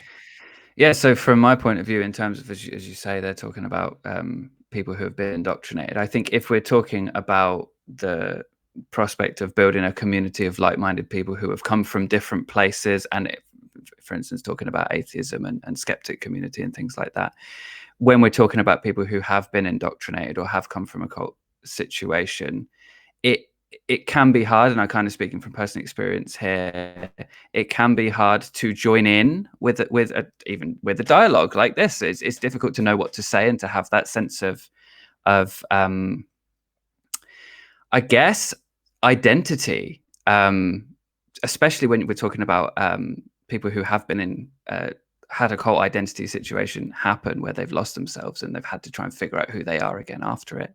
So I would say that if we're talking about building communities of people, the important thing of a community is that everyone is listened to, everyone is heard, I think non-threatening communication we talked about a bit, didn't we, Shannon, when we talked together on your channel, and that I think is so important, to be able to have conversations in a way that we're not shouting people down, we're not making people feel like their point of view doesn't matter, we're not throwing like concrete walls at people. So I think we need to understand how people are approaching something, why they're using the words they're using, why they're perhaps stuck or particularly attached to certain ideas, and why they're open to others, and so on and so forth. I think really it's about understanding each person and where they're coming from. And I think that if we want to build connections with people, it's got to be on that basis, on a human level, if that makes sense. Meeting people at the level that we all exist on before we start adding, I am this person, I'm that person, I'm from here, I'm from there, I believe this, I believe that, I think that's the most important thing. And then naturally groups will form. Yeah. So I'm going to give, maybe this is a hot take, maybe not. When I first joined the atheist community a few years ago, I would say the atheist community was not exactly a welcoming place. And I would say there's still some issues there that still need to be worked out. Here's what I mean by that, okay? I was lucky because I got to drive 2 hours every weekend from Waco to Austin, Texas, where I could hang out at the Atheist Community of Austin and hang out with the people here. Okay, that's lucky, because most people don't have that. Their first experience with atheism, or a lot of them, is they're seeing something online and, oh, let's go to like r/atheism on Reddit, okay? If you're a Christian and you're going to r/atheism, nothing there is welcoming for you, okay? And that's not to say that, I'm not saying that's what r/atheism is supposed to be, or that's the aims of the people who moderate that subreddit. Obviously, I look at it sometimes and I get some great stuff from there. But I'm talking about in pure terms of just letting people into the door. We haven't always been the best at that. And we just need to just humanize people just a little bit. And, we're the atheist community, okay? We're never not going to, like, be a little bit derisive or just a little bit, critical, taking people down. I get it. It's pretty much always going to be there. And I'm not saying that shouldn't be there. But what I am saying is we just need to have some more room for some other kinds of conversations to happen. Sometimes it's not about debunking people or ideas. It's about people's experiences and talking about it in ways that people can feel comfortable talking about it. So I wouldn't want anybody to call this show and feel like that they weren't comfortable talking to me. Because if that's the case, then I have failed in the mission of this show. And I would think many other content creators would feel the same way as well. Especially you, Shannon, what you're doing. And I know, Andy, you'd probably feel the same way. We want to be open to having conversations with people, not because we want to take people down, but because I want people to see a different perspective and to have something they couldn't have before because the people in their life weren't willing to have conversations with them like we are. I want to know how they got there as well. I want to know how they arrived at that point of view. And as we kind of talked about earlier as well, priorities. Like, we might prioritize truth, but other people might want comfort. They might want to. Some people with mental health issues might be more interested in what makes them feel safe in the world than what's true. And I think there needs to be space for that as well. Even if we are talking about a specific community like an atheism community and so on. Yeah, for sure. Yeah, I think a lot of people think that the same type of argument or position or presentation is going to compel everybody equally the same way that it compelled you. And that's just unilaterally not the case at all. And I find, and you guys can correct me if I'm wrong or if I'm misperceiving this, but I think a lot of people that, come out of religions sometimes, or, I encounter it a lot with people. It wasn't necessarily my personal experience, but they've suffered some sort of traumatic experience or harm. And when they see other people representing those ideas represent that harm to them too. So they have an emotional, visceral reaction to that person because they represent the ideas that harmed them. Yes. And it can be incredibly difficult to have productive dialogues from that place because you're reacting to your perceived potential future harm and re-experienced previous harm. Yes. Because it's manifested in the individual you're interacting with, even though they may not be that type of person, though the ideas that they're espousing were utilized to batter you. Yes. So you can be a little bit more oriented towards an attack, which is, you know, like understandable. But if you're attempting to, if you're worried about building communities and finding places that are safe, and orchestrating attacks will never create a safe space for anybody. It'll only work to other people more, and people being othered it tends to be what hurts people to begin with. So you unwittingly are helping to orchestrate an environment that perpetuates future harm instead of preventing it. Absolutely. Yeah. Creating a debunking video is not the same thing as talking to another human being. You know, right. And you can be right about something, but that doesn't mean you're convincing. You know, I try to live by that, and that understanding that, look, at the end of the day, I could say every single correct thing out there based on science, based on whatever, and that other person may not get what I'm saying, and I just have to accept that. And maybe I have to consider, what's my approach here? What's my goal in this conversation? Is my goal when I talk to every Christian to necessarily convert them to my side? Or do I want to build something else? Do I want to make some sort of other kind of connection and show them that say, hey, you can talk to me, and yeah, you don't have to be scared about what I have to say to you, despite what people may have told you. But anyway, great insights from both of you guys from calling it. Thanks so much, Shannon, for calling in to the show. I really appreciate it. To me. Of course. Of course. People in the audience. Bye, guys. We'll see you later. And if you watch the show and you haven't watched Shannon, I don't know what rock you've been living under, but you need to get out of it, because Shannon is awesome and she makes great stuff. And I love her. She's awesome. She's really great. So, and she's been on this show, one of my more popular episodes, actually. Shannon being on this episode of Truth Wants. So on the show Truth Wants. So check it out. Okay, so I have so many other calls of people calling in. Thank you so much, guys, for taking the call to action there and calling in. I'm going to try to get to a couple more people. I don't know if I'm going to be able to get to everybody. If I can't get to you, here's what we can do. We are going to go to Discord for a little bit after this.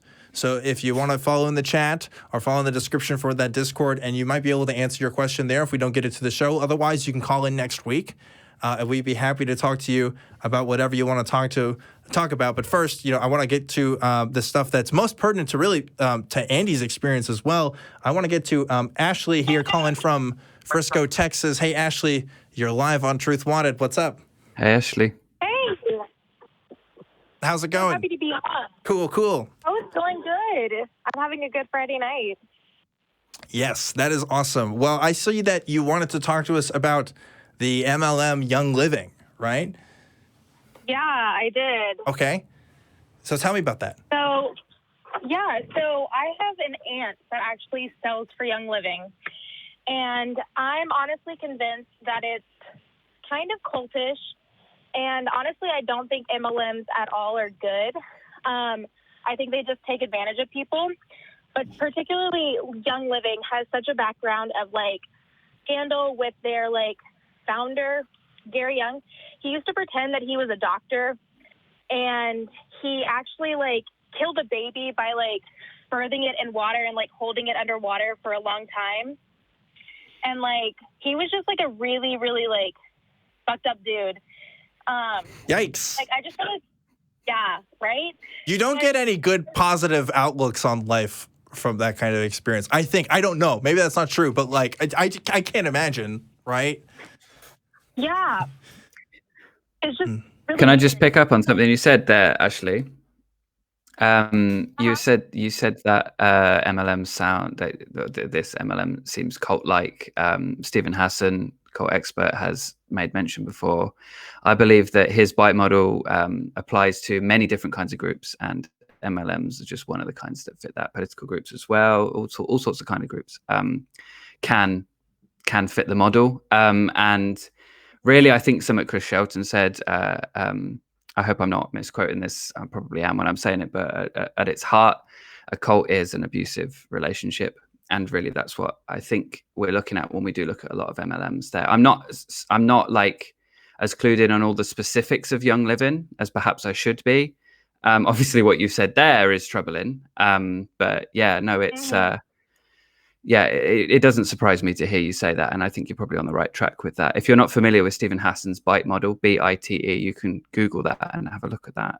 It might help provide some insight. I've heard of the BITE model from like. Okay, cool.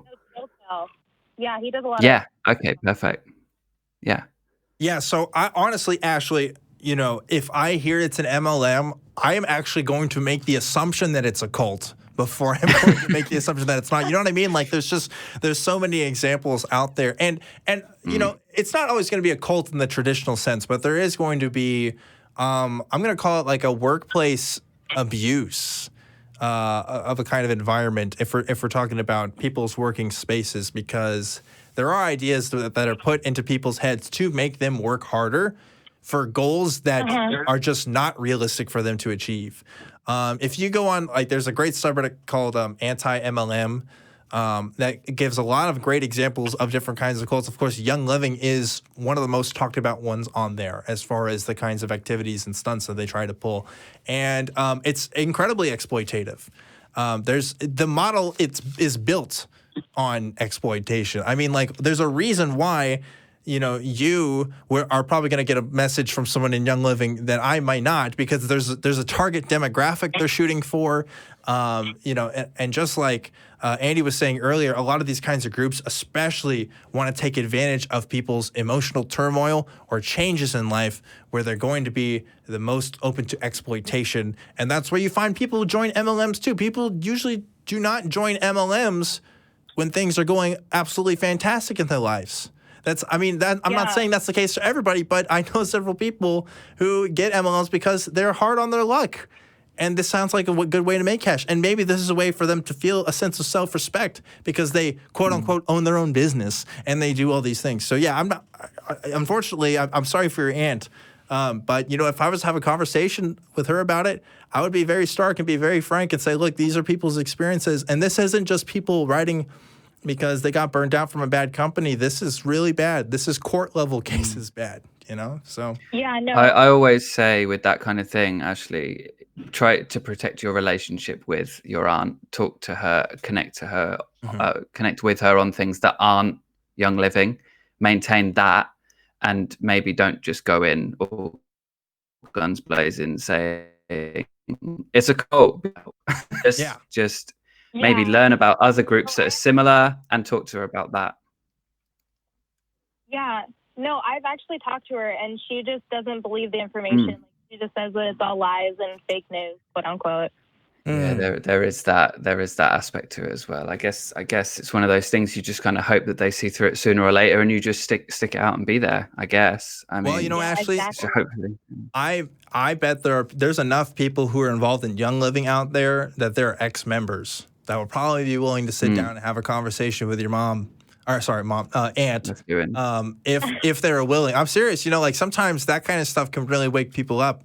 But I don't know. I mean, there's going to be different routes. But do not concede, right? At least don't concede as much as you can, because like this is dangerous. This is dangerous. This isn't a maybe kind of. This isn't a there's some advantages here. Like no. The record has been proven on Young Living, right? Like there's enough out there to know it's just not going to be good, and there's better opportunities. So that would be my only advice with that. I try to be as giving as I can with a lot of this stuff, but that stuff, that's playing with fire. It really is. You can get into a lot of trouble with that. Exactly. Definitely. So anyway, Ashley, thanks again for calling in. I hope we got gave you some advice on that and got to. I know just talking about it probably helps too, right? Yeah, no, I appreciate it. Oh, by the way, Ashley, there's a channel called The Recovering Hunbot. I did a video on there recently with the host, and she talks a lot about MLMs and stuff. If you haven't seen that, The Recovering Hunbot, it might be useful. And if you want, so Genetically Modified Skeptic, his wife is starting up a channel, I think specifically talking about Young Living. I thought you were going to say starting up an MLM then. No, but she's talking about looking at some other MLMs, so that's one to look out for too, I think. And of course, genetically modified skeptic is talked about too. But anyway, we're gonna get to some other callers here. Thanks again, Ashley, for calling in, and I hope to hear from you again. Yeah, thanks. Yep. Talk to you later. Have a great one. MLMs, bad business. I would love to talk to. I think I should.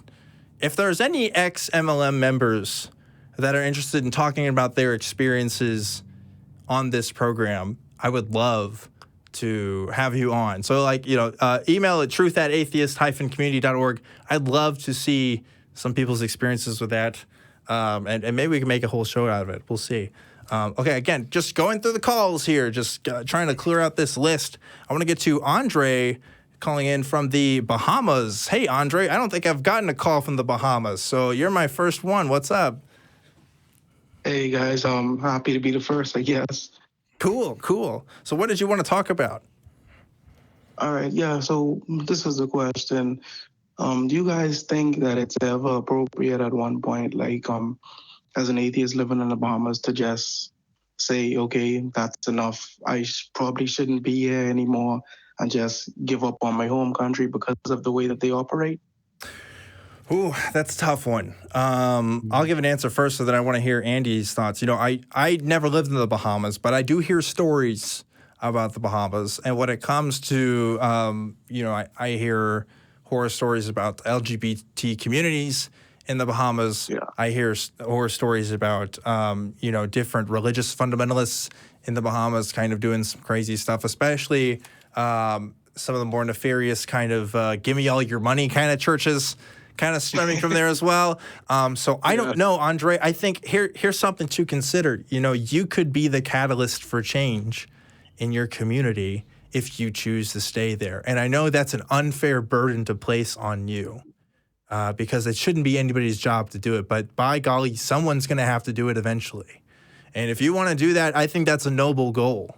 But your personal safety and your personal sanity comes first. If that's not something you could do, certainly I wouldn't suggest it alone. If you already have some like-minded people you can talk to, go ahead. But if it's just you out there, there's no shame in getting out of that. There's no shame in trying to improve yourself and be surrounded by a community of like-minded people that'll probably be more beneficial for you in the long run.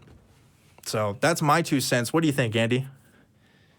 Yeah, I would say safety first as well. I'm not as aware of what's going on there as you seem to be, but based on what you said there, I'm like, yeah, okay, right, safety first. I don't know whether it's a case where you can openly be an atheist. What's the situation there, Andre? Are you able to just be an atheist and voice that, or is that what's going on? You can be an atheist openly, but then it kind of affects a lot of different aspects in your life because it's a very small country and it'll affect your work. It'll affect interpersonal relationships. People tend to treat you completely different. I've had people who were close friends. When I told them, they came out oh, well, you're going to burn in hell. And, oh man, I'd say, I'm going to pray for you. And I really wish that something bad happens to you so that you would be able to make your way back to God and stuff like that. It's kind of intense. Yeah, no, it sounds horrendous. I mean, I would, if it were me, I would probably be looking for a way out, maybe to find somewhere where I can be around people who are a little bit more open, if not like-minded people. But at the end of the day, that is your call to make. And like Dan said, I would say, yeah, safety first. But if you can be a catalyst, if you are prepared to take the consequences for that, then it could be a really positive thing. It's just, when I first kind of figured out, whatever's right for you. There's no right or wrong answer. Yeah. Sorry, there was a bit of delay there on the feed there, but whenever I was figuring out that I was an atheist, I had finally figured out by the time I was living in Waco, and I wanted to kind of spur my community, and I found that there were already some groups there that were doing stuff, and I did some good stuff there, but I eventually found I wanted to move to Austin for a variety of reasons, but one of them was to be more involved with the ACA. And I feel like I've made more of an impact here now that I'm in Austin, even though Austin itself is, by and large, the least religious city in the state of Texas. But there's different ways where you can help people out. Don't necessarily feel the pressure, because I know I was just making a whole speech about helping people around you, but like even if it's not on the direct local neighborhood level, if there's online groups of people who are in the Bahamas, if there's just people who just need help, like that's something that you can do, and you don't have to necessarily live exactly where you are. As long as you understand, the cultural context which a lot of these people come from, which is something that I, at the end of the day, can't do because I'm not from the Bahamas, you're going to be a valuable asset to those people. So if you want to help people, I would definitely consider volunteering your time online by figuring out, hey, where are these groups? Or is there a Facebook group I can make? Is this something I can get out there? So there's a couple different solutions, I think. But like Andy's saying, it's up to you, man. Live your life. And there's no shame. And again, moving to a place it doesn't where, have to be you. Yeah, it doesn't have to all be on you. But if you care about the movement like we do, there's things you can do. So, but great question, Andre. I hope things get better where you're at. And thanks for calling into the show. All the best, Andre. Hey, thanks for having me. Absolutely. Okay, so it's 8:40, and we have 3 more calls. I think we can do it. I think if we go really, really fast, we can do it. And then I want to go straight to Discord. So let's go ahead and do this here. I want to get to Skylar in Arkansas. Hey, Skylar, how's it going? Oh, I'm pretty good. Learned one of my favorite shows is getting into this season. So you guys were on and thought I'd jump in. Hell yeah. Well, thanks for calling in, too. The best show ever, I guess. I don't know if that's what you were saying, but I think in your heart that's what you were saying. So, cool beans. I love all of the atheist shows on here, or the Atheist and Truth Wanted and all that. It's just, me too. They're all great. Me too. What did you want to talk about, Skylar? I wanted to bring up a couple of points that some counterpoints to what Ray had said earlier. Was just a little too nervous to call in earlier. But one thing is saying, like, tribes all across the world don't believe in a higher power. There are some tribes that we know of, one being in the Amazon, that has never had a belief in God. They don't have a word for God or a deity. Yeah. This is not knowledge to them. They've actually converted at least one missionary who went down to speak with them. Yeah. I've heard about this too, Skylar. And yeah, I think it's a common misunderstanding that religion is this universal human phenomenon that all cultures have. And I guess, well, let me clarify. That's not to say those cultures didn't have some form of religion. But the same kind of creator God specifically is what we were talking about. And maybe they don't have necessarily that idea. You also have to consider, right, that human beings as we are today are the result of thousands of millions of years of evolution. And I wouldn't doubt that. I think we have some evidence of Neanderthals having some kinds of at least cultural practices that are relatable to religious practices. We obviously can't say for certain exactly what those are, but our sentience seems to give us some sort of, assumptions about our surroundings that may or may not be true. One thing we can find is that across the world, if you look at these claims, a lot of them are mutually exclusive. They can't all be right. So, we have to drill down where the truth is somewhere. And different cultures have those different practices. And you look at mythologies and they have similar. Some mythologies have extremely similar stories, and that common sense thing isn't common. You have different cultures that have mutually exclusive ideas. Yes. Here, women are free to do as they wish. They're allowed to go out in public and speak their minds. Yes. In other countries, that's not the thing. But you can't just say that everybody knows it. I didn't know it. I've never known it. I've been an atheist my whole life. I never felt that. I never thought that. Yeah. One thing I wanted to ask Ray was, you think the Aborigine people had the truth of Jesus Christ in their hearts before the white man came and talked about that with them. You know, like that wasn't a thing that they had. That wasn't, you know, like these native cultures and stuff. They had their own ideas, just like we had our own ideas. And then those ideas kind of collided. And now Christianity is so popular that it seems like it's universal, but it's definitely not. And history will show that time and time again. And just one more quick thing is to say that, honestly, if there is a religious figure of any culture, I think it's honestly best to follow somebody like, say, Buddha, who was a genuine person who actually existed, who had very good practices and things. And maybe I don't agree with everything, but at least I can prove Buddha existed, at least historically. Yeah, and that's that's a claim that our previous caller had made was, oh, well, Christ is the best person to follow. It's like, well, there's other people that had some pretty good ideas, and who's to say that we have to follow just one person? I would say my understanding of philosophy comes from a history of a myriad of different people from different walks of life and cultures, and that seems to be working out with me so far. I'm not proclaiming any universal truths out of them, surely, but I am, there are some things that seem to be true to my experience that work out pretty well. So there you go. So yeah, there's definitely some criticisms to be had of this idea of a universal truth that's inscripted in all of us. So thanks for calling it and pointing that out, Skylar. I appreciate it. And thank you. Yeah. I hope Ray comes back and sees some of the points we've made and is able to maybe come back with a little bit more of a humbler personality and talk with you properly. I hope so too. For letting me on air. Yeah, of course. I hope so too, Skylar. I hope Ray's watching right now to see that, hey, we're not bad people. We have our own ideas about things. Yes, it's very different from what you grew up hearing, but there's a reason why we have the things that we do. And it's not because we're ungrateful. So don't say that. Okay. I think with this, there's one thing I would add, which is the ironically quote someone that I was kind of into when I was into all the New Agey stuff, Ram Dass, who I think passed away recently. Grip loosely.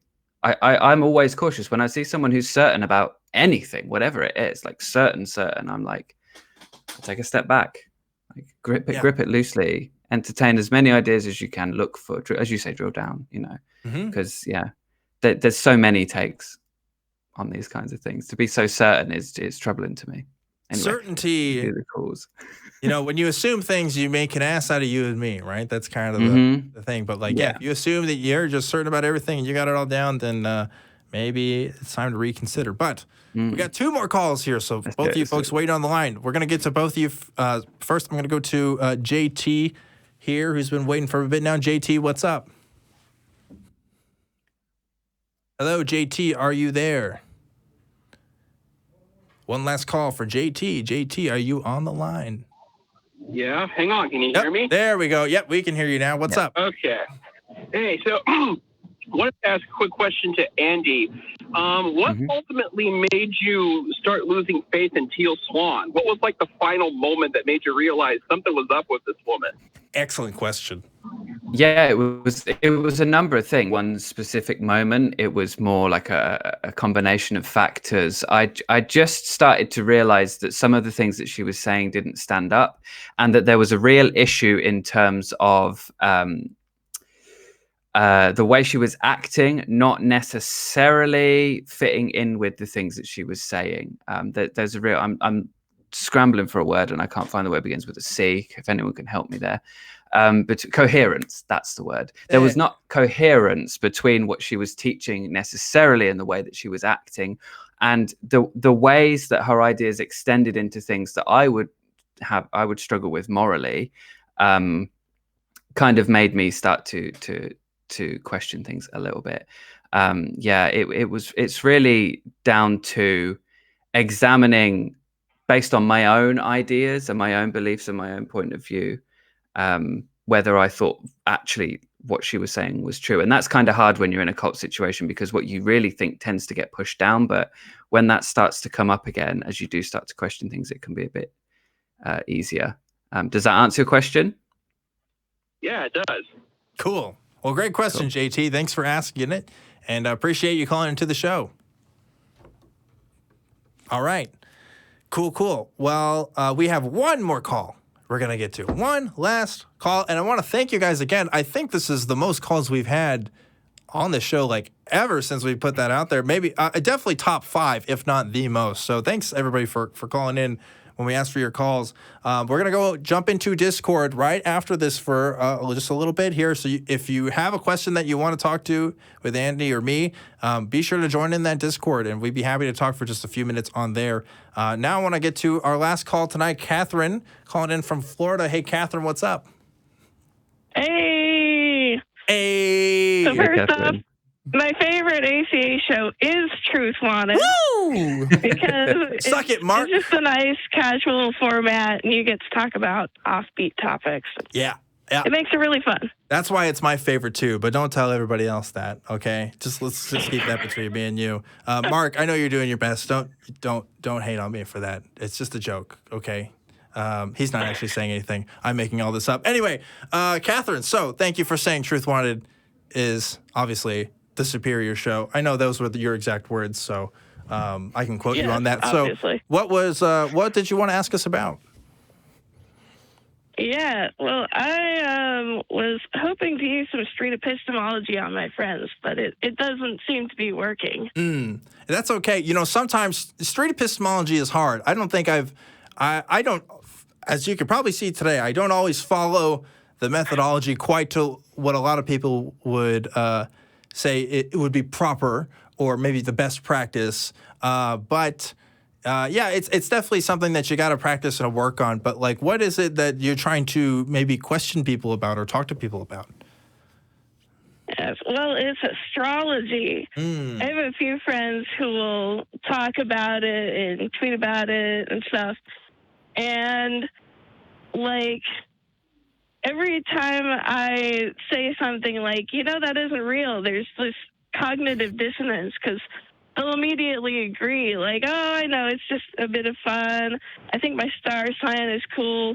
And then they'll turn around and complain about Mercury going into retrograde soon. Yeah. And I'm like, how do I ask, a casual acquaintance, like, why are you acting like you believe this without them, shutting down? Yeah, that's good. I have some ideas, but I want to, Andy might have a take on this because I imagine Andy has probably had several conversations about astrology, right? Yeah, I mean, I was into it as any new ager was way back when. I one thing I would say initially on astrology is that I really feel like to some extent there are some people who just use it as a way to talk about themselves and communicate who they feel they are, even if that does just fit like a preconceived category within like whatever their star sign is or whatever. But when we get into other things outside of horoscopes and things like that, and you are talking about things like Mercury retrograde and stuff, you get into the realm of confirmation bias quite quickly, I think. And so it can be difficult to talk someone out of that. I mean, I know from my experience, I really was very convinced that the moon cycle was affecting the way that my emotions were. And I was very convinced that Mercury going into retrograde meant that I really shouldn't be making plans and things like that. And it gets in the way of your life. So I suppose the question I would have for someone like that is, do you feel that this is a positive force in your life or a negative force in your life? And how can you be sure that actually it is true? But that's a difficult conversation to get into without someone putting their back up. Or someone's back going up and, not being able to actually have that dialogue. But if you're trying to do it over Twitter or something, stop, because it's not going to go anywhere. You're not going to get an answer. It would be better to have a one-to-one conversation in a video call if you're not in the same place or, in person. But I suppose it's, I was going to say, Twitter's not the best for sure. There are definitely people who try to use street epistemology on Twitter and make of that of you will. But, format is something to consider.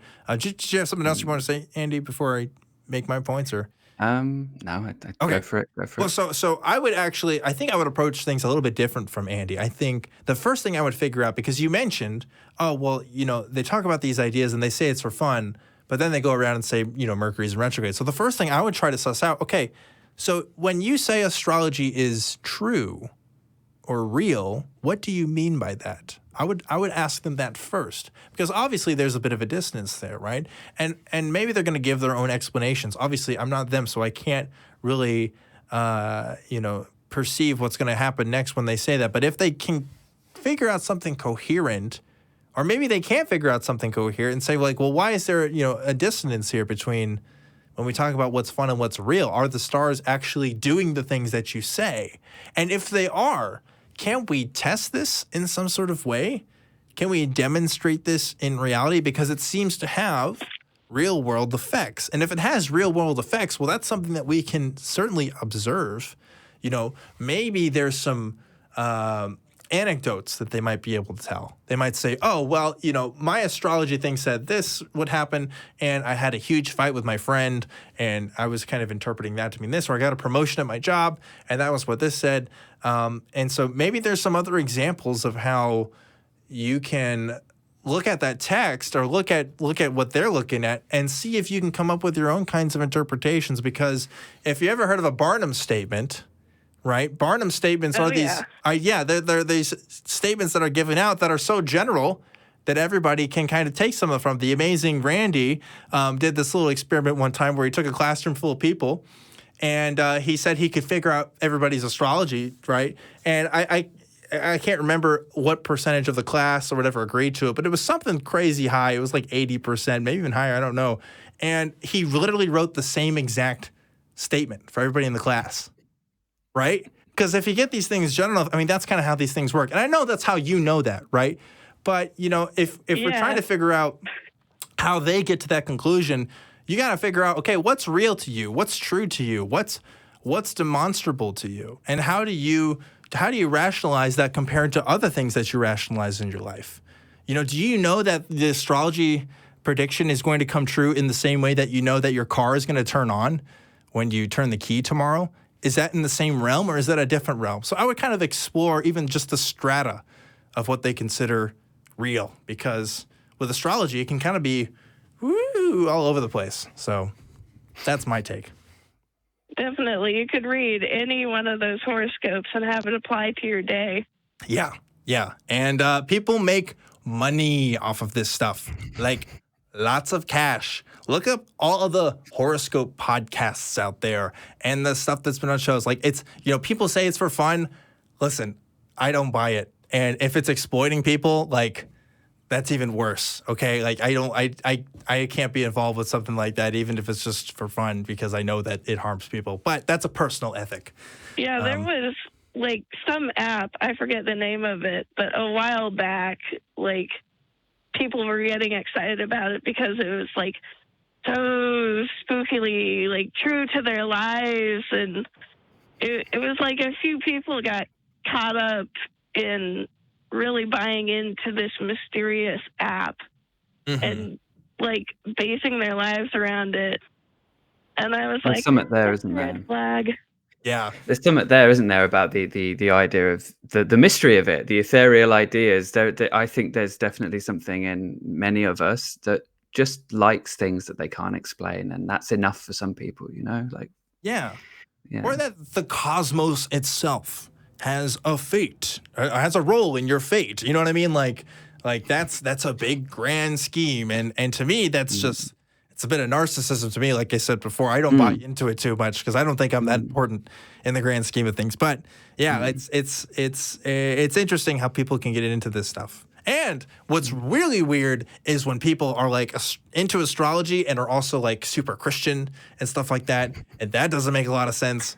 All that stuff is interesting. But anyway, I hope we gave at least some advice, Catherine, for your future endeavors in talking to people about astrology. Definitely. I think this helps. Thanks. Cool. Well, thanks again for calling the show. And folks, we are going really, really late into the show, but we wouldn't be able to go this late into the show if it wasn't for the awesome crew in the back, which I want to give a huge shout out to for making this show happen and screening the calls and making sure the audio's good and having fake arguments with them in my head to the audience for comedic bits, even though they're not actually happening. Again, I want to give a huge shout out to those guys who make this show and other shows happen. And if you really like this show and you want to support it, you should go to patreon.com/truthwanted and show all the folks here at the ACA that, hey, this little thing called Truth Wanted is worth looking at. Also, if you want to support the show, you can get some merch. We have a Teespring store now. If you look up the Atheist Experience Network on there, you'll find some of that sweet, sweet Truth Wanted merchandise. I ordered my hoodies last week, and I'm probably going to get some other stuff. I'm going to wear it on the show pretty soon, I think. Hopefully next week it'll be here and I can wear it. And so definitely look into that if you want to support the show that way and get something cool out of it. And if you do get something, tag me on Twitter when you get it. And my Twitter is at ObjectivelyDan. You can also find Truth Wanted on Facebook. And you can find the show on YouTube, Spotify, iTunes, wherever you get your podcasts from. So please like, subscribe, give us a 5-star rating, however it is you want to give back to the show. And finally, if you have any inquiries into the show, please email me at truth@atheist-community.org. And I read all those emails. If you're interested, again, in talking about your experiences or just want to talk to me or had questions about the show, go ahead and email that address. That's the best way to find me. Now, Andy, where can people find you at? Find me on YouTube, Andy the Fellow. Just make sure you spell Andy with an E before the Y. Andy the Fellows on YouTube, E before the Y, E before the S, and on Twitter as well, at Andy the Fellow, again, E before the Y. Those best two places to find me. Go ahead and do that. I want to give, again, a special thanks to our guest, Andy, for being on the show. Andy, thanks so much for joining me. Thanks for having me. These past shows. It's been wonderful. Do you have anything else you want to say before we kind of wrap things up here? Be kind and ask good questions, I guess. That's probably what I would say for anybody. That's good. Can I steal that? Yeah, I like that. Yeah. If you want, you could just take it. Yeah, whatever. I've had that enough. Check out the video I did on my channel recently where I talked about Teal Swan's Instagram and the quotes on it. I think we've had a few quotes that are being attributed to other people that they didn't come from. Scandalous. Yeah, definitely check out Andy's content if you're interested in that stuff. But we're going to jump over to Discord, so those of us who are watching live can come talk to us. But until next week, folks, I think that about wraps it up for another episode of Truth Wanted. So remember to always keep wanting the truth, and I'll see you next time.